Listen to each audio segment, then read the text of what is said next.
কলা বাগানে কাজ করতেছি। এটা আমার এই 600 কলা গাছের একটি বাগান। এই যে এখানে বাংলা কলা, সাগর কলা সব মিক্স কলা আছে। এখন বর্ষা শেষের দিকে, ওই জন্য কলা গাছের মধ্যখানে একটা আপনার 1.5 ফুট বা 5 ইঞ্চি গভীর করে একটা ড্রেন করে দিচ্ছি, যাতে এই শুষ্ক মৌসুমে সেচ দিতে সুবিধা হয়। এবং এখন যদি বৃষ্টি হয়, এখানে বৃষ্টির পানি যখন এই ড্রেনে যখন বৃষ্টির পানি ধরবে, জায়গাটা একটু উর্বর হবে আর কলা গাছগুলো পর্যাপ্ত পরিমাণ পানি পাবে।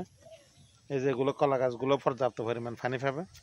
আপনারা যারা কলা চাষি আছেন, কলা বাগান করেন, আমার মনে হয় আমার মতো এভাবে ড্রেন করে দিলে আপনাদের জন্য সবচেয়ে ভালো হবে। কারণ এখনই উপযুক্ত সময়, এখন বৃষ্টি কমে যাবে আস্তে আস্তে।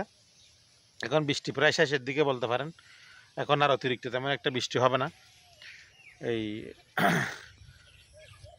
কাজ করতেছি আর কি, একটু মাঝে মধ্যে নিজে কাজ করার চেষ্টা করি। অসুস্থ শরীর, তারপরেও কি করব, বসে থেকে তো আরও শরীরটা আরও দুর্বল হয়ে যাবে, আরও মোটা হয়ে যাব, লিভারটা আর দুর্বল হয়ে যাবে। এমনিতে আমি লিভার এবং ফুসফুসে রোগে আক্রান্ত। তো সবাই দোয়া করবেন যাতে কলা বাগানটা একটু সুন্দরভাবে উঠে আগামী বছর আপনাদেরকে কলা খাওয়াতে পারে কম মূল্যে। এই আর কি। আসসালামু আলাইকুম।